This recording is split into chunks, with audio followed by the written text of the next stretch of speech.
представя ви пастира на катерици, бай Вуни Рунтев.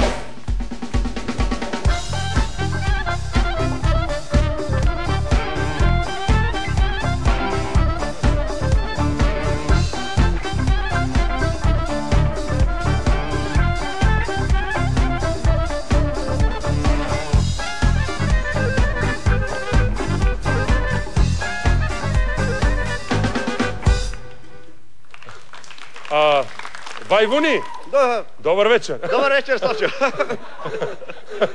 Какво се смееш така? Здрасти, бе, какво да гледате?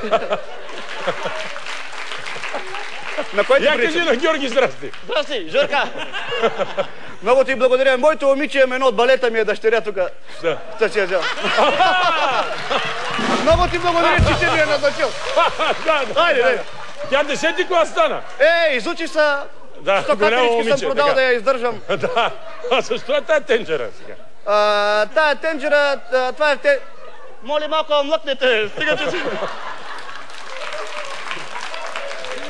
Значи, стигате така, че му притеснявате, моля ви се. Това е тая тенджера. Това е тенджерата, в която доя катеричките. Така ли?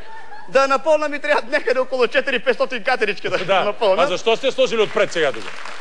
Сега вързал съм я отпред, защото лятно време катеричките са много гладни и ми налитат на лестниците.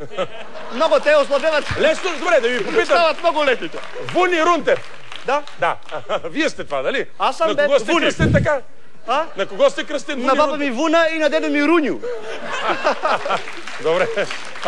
Лесно ли са доят катерички? От баба ми. Да, лесно ли са доят катерици? Са катеричка трудно са дой, да ти кажа. Има някои така катерички, лесно се доят. Лесно. Това са лесно доящите катерички. Има други катерички, така, които са по-сухи. То на катеричката цицката колко му е? То е малко... Добре, да ясно. Ги доя с... Само ти кажа, доя ги с пинсетки. Да. Та половината цицки са късат. Та имам около 1000 катерички, 500 брак ги фърлям. И ги бием от земята, се занимаваме. Като се напиеме, се пукат. Добре, ти деца сухи, какво ги правите? Па тях ще ги пазиме за стригане. Суха катеричка, стриглива. Значи аз съм, да ти кажа, Славчо, аз съм виждал всекакви катерички. Да. Значи има катерички с повече вълна. Да. Това са така наречените рунтави катерички. Да. Катеричка рунтавелка. Да. Имаме също, те са като чубака. Не знаеш. Много руно. Рунтавите катерички. Какво правят? Ами, чешат си вълната. Какво правят? Стъп от телата. Стига не знае. Какво мога да прави рунтавата катеричка? И какво? Има ли други катерици? Пълно с всеки катерички. Да. Значи имаме прически на катерички. Да. Имаме бръснати катерички, прическите на катеричките. Това лято са модерни катерички на сърчица. Да. Имаме катерички на дама пика. Терца майорна, вече е друга, защото там са 2 звездички. И много са актуални хитлеристки мустачета. Добре. Лесен ли е вашия занят, бай Рунтев? Сега не е много лесен, защото стават някой път грешки. Да. Значи бях турил една табелка на катеричета кошара. Да. Постригвам катерички, всекаквички. Това е... Всекаквички го римува с катерички. Да, нали? ясно, постригвам катерички, всекаквички. Да. Значи всички моми от селото, като се... Как се разсмях? Като се навика да ми питат, аз си викам, чакай бе, Джанан бе, чакай бе. Аз съм катеричар бе, на катерице, да не съм коафьор бе, та се редиш тук да те постригвам. А една мома даже дойде и ми вика, бай Вуни. Да. Така скромно. Как ви? Бай Вуни. Вуни. Преди да дойде предка, бай Вуни. Викам, кажи моето момиченце. Да. Вика, като постригваш катерички, можеш ли да ми пострижеш котето, бе? Че много се мокри. Как така са мокри котето, бе? Играе си в локвите и са мокри. Добре, Мокро как изглежда катеричката, като я доиш, я кажи сега? Какво? Катеричка, добре ли си със слуха? Малко не. Малко не. Пищат катеричките в ушите. Пищат в ушите. Така ли бе, да. Как изглежда катеричка, като я доиш? Значи, Славчо, преди да пострижеш катеричката, тя е мнителна. Така ли? Да. Така и се ослушва. Да. А като я издоиш вече, тя става вече по-успокоява са. Така ли? По-така ще успокоява предка.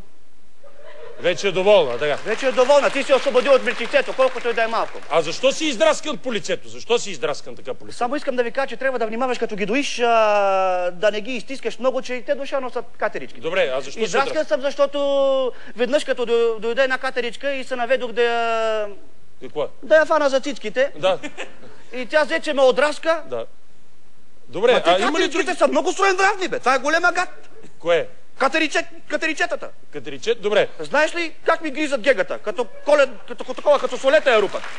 Това е тънка гега, защото големите като ги шибна се прекършват на две. Затова съм взел по-елегантно. Така, има ли други екзотични животни, които се отглеждат от ваши колеги овчари? Имаме. Гледат бобри, белки, невестулки, язовци, всякаква космата твар и гад. Вчера, значи, един горе на кошарата беше си разпасал пояса, така излуси по турите и размахва нещо като хобот. Така и вика: ей, байвуни! Като постригваш катерици, моли да ме масажираш мармота!